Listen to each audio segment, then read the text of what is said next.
Most men are going to tell themselves they'll start tomorrow.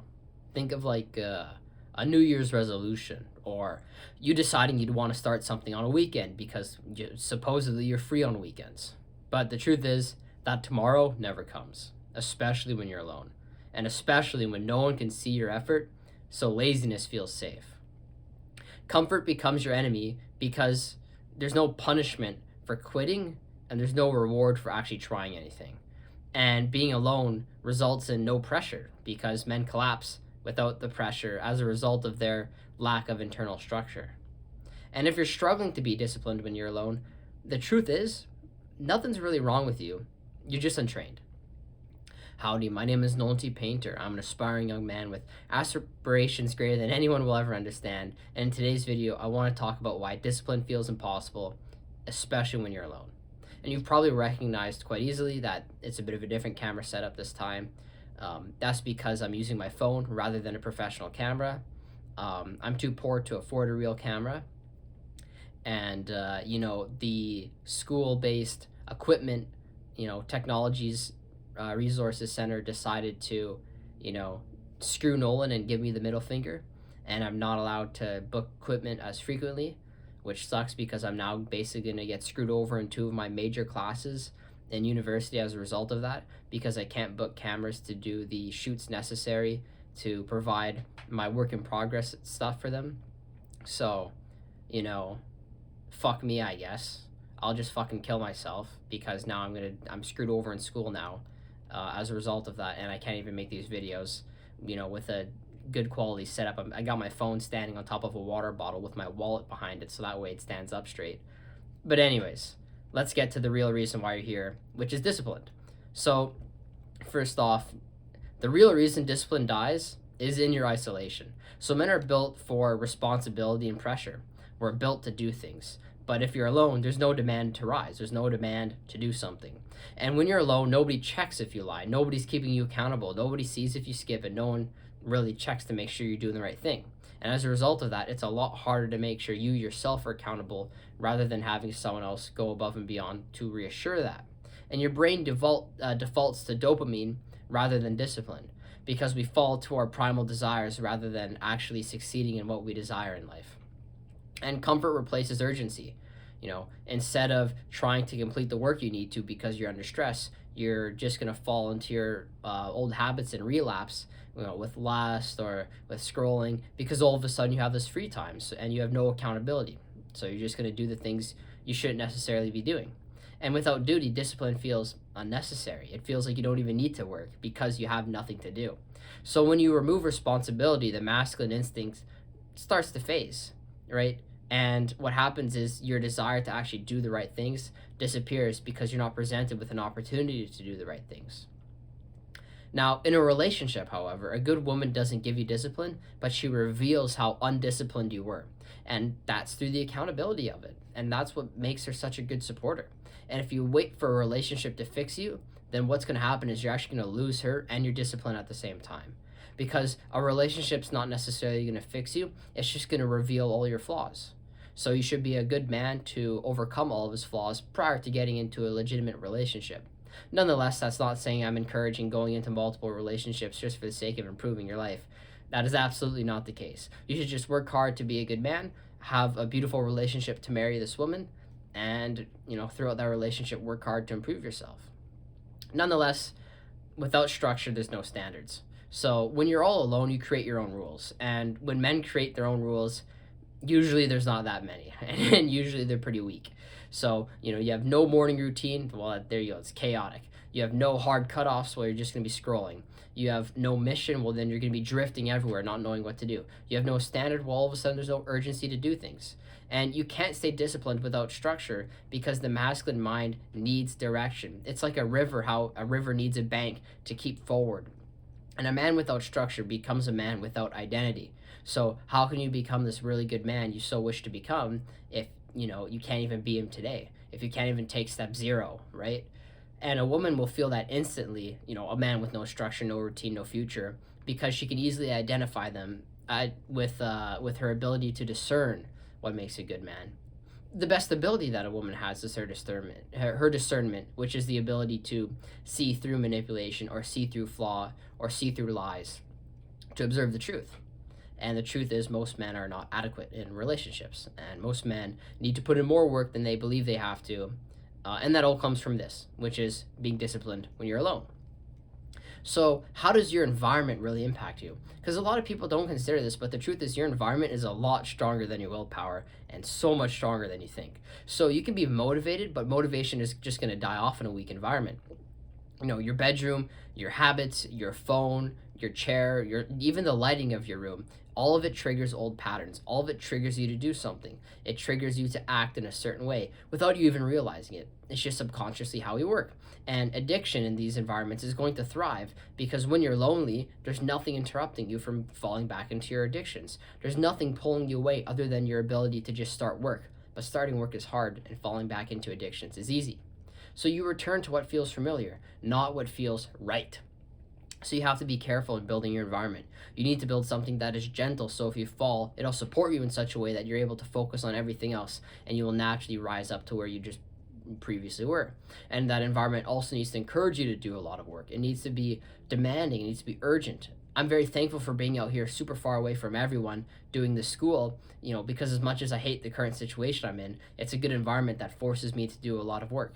So I appreciate it. So in this environment, though, you're not lazy. You're just stuck in an environment that's designed for a man you used to be and not for the man you want to become. So, for example, when you're alone in your room at midnight, you're likely to lust. When you're alone at home, you're probably skipping the gym. And when you're on your desk, well, then you're scrolling. It's the environment that you surround yourself in that encourages what's easy and not what's right. So you need to put yourself in an environment with the right people, the right place, at the right time to do the work. And a good man, a really good man who's had enough experience in life to discern such things, is able to do the work regardless of the environment. That would be like sitting in classroom and all your buddies are on their phone playing Clash Royale, or they're on their phones doing some nonsense, and you're actually doing the work in front of you. That's a perfect example of being strong enough of a man to overcome the environment. Of course, though, that's unlikely to happen since most men aren't strong. And here it is. So the lack of witness is equal to the lack of accountability. So that's how many people that see you and are around you. So humans behave differently when they're observed. When you're with friends, when you're recorded, it's natural, it's biological, it's how we work, it's how we interact with others. And men especially need stakes. We need competition, we need pressure, we need people to be involved in our life, we need compassion, we need consequences, and we need a mission. And your brain thinks there are no stakes for failing when you're alone. When you have no one to compare yourself to, when you have no one to see your life through, you're failing, and there's no consequences for failing. And the thing is, people think comparison is a thief of joy, but if you really want to be successful in life and find happiness in life, you have to compare yourself to others in a healthy way. Now, unhealthy would be going, wow, that person is so much more successful than me, I'm going to give up. But I'm going to be honest, you're a bitch if you're thinking like that. If you're sitting down and crying to yourself, that person is successful, I'm going to give up, or wow, they're all doing the homework, I'm so useless, you're being a bitch. You need to man up, right? You don't go anywhere in life thinking like that. If you want to compare yourself to others, do it the right way, which is saying, wow, those people got a lot of money. What are they doing that I'm not? Those people are doing well in their homework. What are they doing that I'm not? What extra homework lessons are they doing that I should be doing? How are they understanding things the way I'm failing to understand? You should compare yourself to other people to make yourself a better man in a healthy way that involves trying to understand what they're doing that you are not doing. There's a reason why you're the average of the 5 people you hang out with. So if you're hanging out with 5 really good people, you're going to be the 6th really good person. And that's because you're comparing to them. You're learning from them, right? And in that, if you're surrounding yourself with people who are very good in a specific profession, it's natural that they'll teach you and you'll use their elevated level of success to boost your own success, like almost fast tracking you. You're in the fast lane to success. But that only comes through comparison. It only comes through competition and surrounding yourself in the right environment. And when you're alone, there's no stakes for failing because there's nothing to compare to. And when no one sees you wins, or when nobody sees you win, your motivation is likely to die because you're not sharing your victories with anyone. And men rise when someone relies on them. Men rise when they have something to do for somebody, when they have a woman at home who they can work for and a family to provide for, or when they have friends who they want to impress. When you're alone, you're relying on no one and nothing, which sucks. But in a relationship, a woman wouldn't want a man who starts building discipline just because of her. She's going to want a man who's been already building discipline far before her, because it shows that he's strongly able to rely on himself. Because a man who can confidently rely on himself and do work for himself is a good enough man to provide for everyone else, because there's no discrepancy between the work. It's going to be constant and beautiful in that work, because you're not concerned whether he's actually able to successfully provide the adequate level of work to provide for a family, right? Just saying, if you're able to stand up for yourself and be strong in yourself and not falter and actually be disciplined when you're alone, it's more likely that a woman would appreciate you in your discipline for her. So here's the loop. This is what causes you to fail. So you get shame, then you quit, you're isolated, and then there's more shame. People don't like to talk about it, but the emotional loops within men, though rarely discussed, are incredibly significant to our mental health and our development as a man, right? Everyone likes to focus on testosterone and hormones and whine about the microplastics, but no one's willing to talk about the core aspects of what makes a good man, which is his mentality. You can be a fat slob, or you can, be an idiot, but at the end of the day, if you have the right mentality, you're set to be a good man. If you're doing the right things from the right place, you're a good man. That's the end of the day. That's the most important aspect, is your mentality, right? You can't be the idiot who goes to the gym and then gets upset when the skinny guy gets the woman because he's just a better man than you. Being a man's not about being strong. It's about doing everything right. But the most important aspect of everything is the foundation, and that foundation comes from your mind. So you need to be thinking the right things, doing the right things for the right causes. And in that, there's the mentality and your mental health. And men's mental health is never discussed about, and it's never understood. People like to talk about men's mental health in two regards: either completely disregard it, or men can cry and be a bunch of bitches. The truth is, there's a middle ground that needs to be discussed. You cannot whine, you cannot falter, you cannot be a little woman, right? You gotta be a man. You're a strong man. No little boys allowed.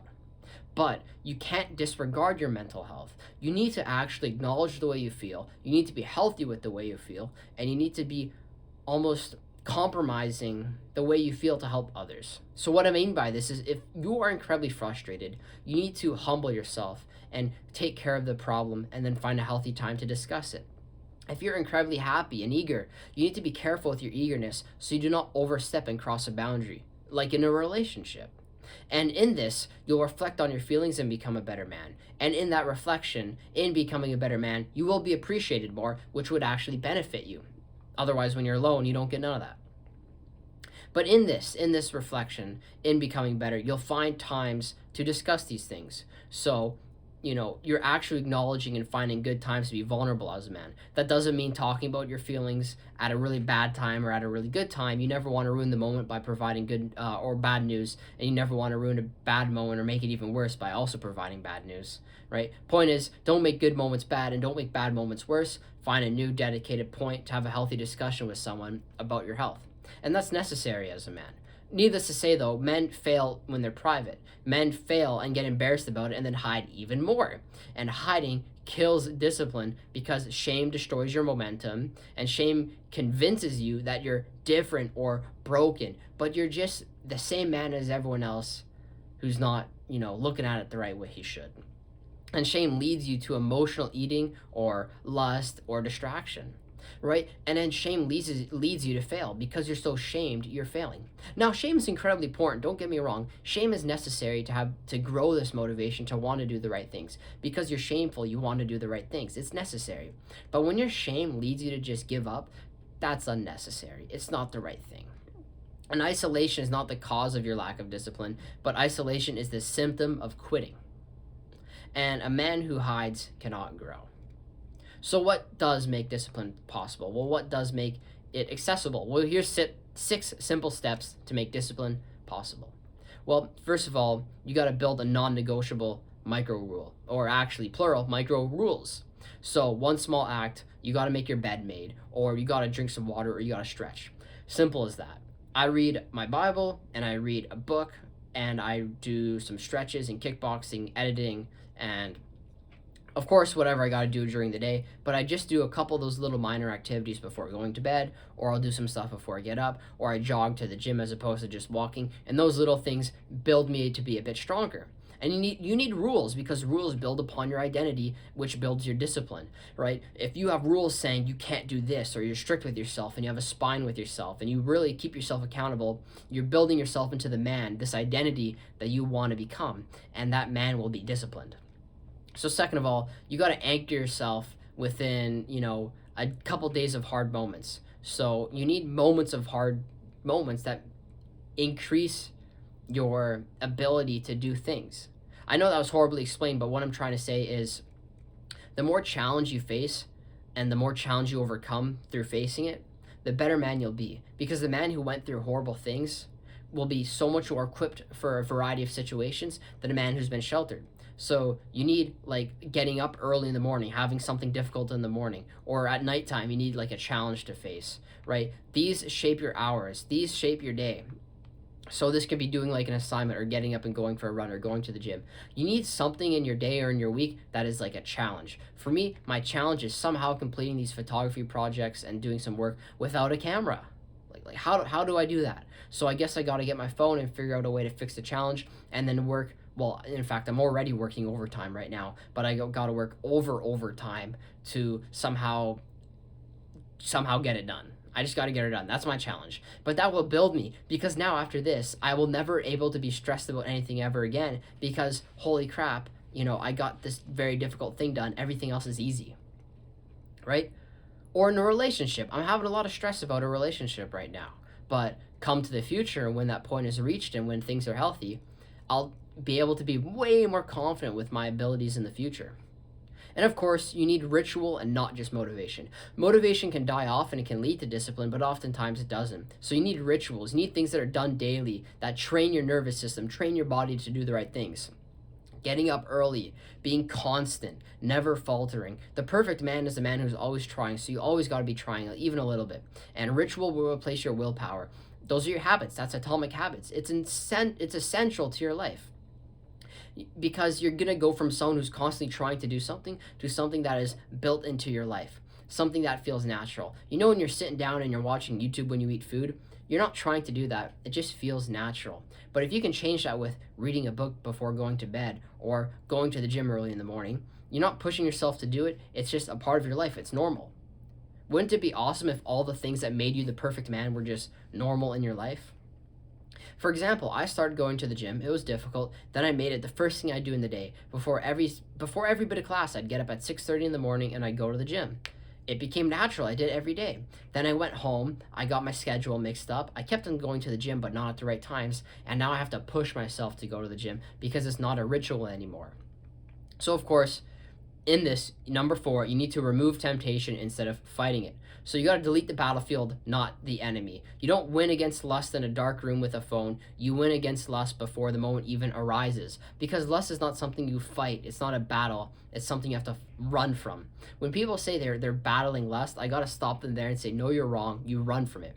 Think of it like a siren in the old, like, I don't know, ship, pirate theology stuff. A siren is like a mermaid who calls for men to lust, and then they kill them, right? You're not like, the whole point of it is that she, like, the siren, this mermaid chick, is calling a man over, trying to attract him. You don't fight it, because the closer you get, the harder it is to pull away. Like, that's not fighting it. You're being attracted. You run away from it. The only way to escape is from running as far as possible. So that's how it is with lust. It's the perfect exemplar. You don't fight it, because the more you fight it, the more you're going to fail. The more you debate with it, the more you're going to fail. Like, the more you sit on the fence, the more you're going to fall over onto the wrong side. So you just run away from it. Like, that's the best piece of advice. Just run away from it. And with number 5, you got to shift from external to internal accountability, right? So external accountability would be like applause or validation or external pressure, but you need internal accountability, which is your identity. Who do you want to become? What steps do you need to take to become the man you want to be? You need to be the man who does this, right? Jesus is a perfect example of this. Jesus wouldn't do this, or he would do this. He's a great man of accountability to try and become. But if you don't want to be him, and want to be someone else, or have this own imagination of who you want to be in your mind, then say, okay, I want to be this future version of me, or I want to be this future Nolan who is really good and does this. Well, future Nolan wouldn't do this. The perfect version of me wouldn't do that. In fact, he would do it this way because that's the perfect version of me, so I should do it the way the perfect version of me would do it. You need to own your own identity before the world even sees it. You need to make yourself you before you share it with anything else. And of course, finally, number 6, create a mission that is far bigger than you. Discipline dies when your goal is only self-improvement. So you need to broaden yourself. You need to make things larger. Discipline thrives when the goal is building a future family, or becoming worthy of a good woman, or leading others, or glorifying God. Purpose pulls discipline out of you. So make the challenge challenging. Make the aspirations big. You can do anything you want in life and push yourself. Don't just be doing self-improvement. Have a meal plan. Want to work on going to the gym. Reflect a lot. Have a diary. Think about your mental health. Think about the things that make you a better man. Be honest. Share. Do something. And most importantly, take your time, because it takes time. Nonetheless, discipline isn't hard because you're alone. It's hard because you haven't built yourself to be the man who can handle being alone. And a strong man becomes disciplined in his silence. And a good man becomes disciplined out of love. A wise man, however, becomes disciplined out of truth. This is because the strong man can work alone, and a good man does it because he loves someone, but a wise man does it because he thinks it to be the truth. You got to build your consistency as a man, no matter where you are in life. Build it now, so when the woman comes, when the times are tough, or when the blessings are good, whatever it is, when life tests you, when opportunities arise, you'll be ready. My name is Noel T. Painter. Thank you so much for watching, and I'll see you tomorrow.